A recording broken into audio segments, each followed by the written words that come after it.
Začal sa nám nový školský rok a okrem starých tvári tu máme aj tie nové, prvácké, ktoré sa nám dneska predstavia. Hoci boli prváci pri našej návšteve v triedách nesmelí, predsa sme z nich dostali pár slov. Aké sú tvoje prvé dojmy z novej školy? Je tu veľmi pekne, zatiaľ dobrí učitelia, uvidím, čo bude ďalej. Celkom fajn, no. Na spolužiakov, poznám tu veľa spolužiakov a všetko OK zatiaľ. Celkom dobre. Len také tu je jak ložisko. Strátim sa tu. Celkom dobre. Perfektne. Jak škola. Tak nejak ešte žijem a neviem, čo bude ďalej. Celkom dobré. No keďže som na tejto škole už 5. rok, tak celkom v pohode. Akurát, že nová trieda, noví ľudia, ale v pohode, no. A celkom fajn. Dá sa to a je tu pekne. Dobre, je to pekne. Aký bol prvý deň?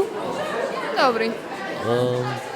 Dosť toho veľa nám dali, hneď prvý deň som nevedel, že čo prvé, čo skôr urobiť a viac nič všetko.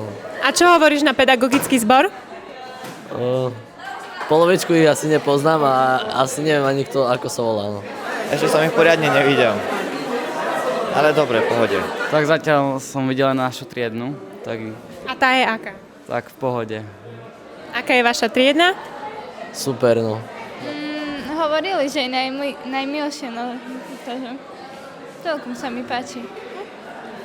Super. Výborná, najlepšia. Pani profesorka Susková, neviem, milým dojmom celkom. Prečo si vybral práve našu školu? Lebo je to všestranná škola a neviem. Alebo je to najlepšia príprava na vysokú školu, tak preto. Neviem, tak to prišlo samo od seba. Neviem. Nejak ma oslovila už na základnej škole, som chcela ísť niekde inde. To lebo žiadna iná vo Vranove ani sa mi nepáči a ešte neviem, čo chcem, akože budúce povolanie, takže najlepšie je gymnázium.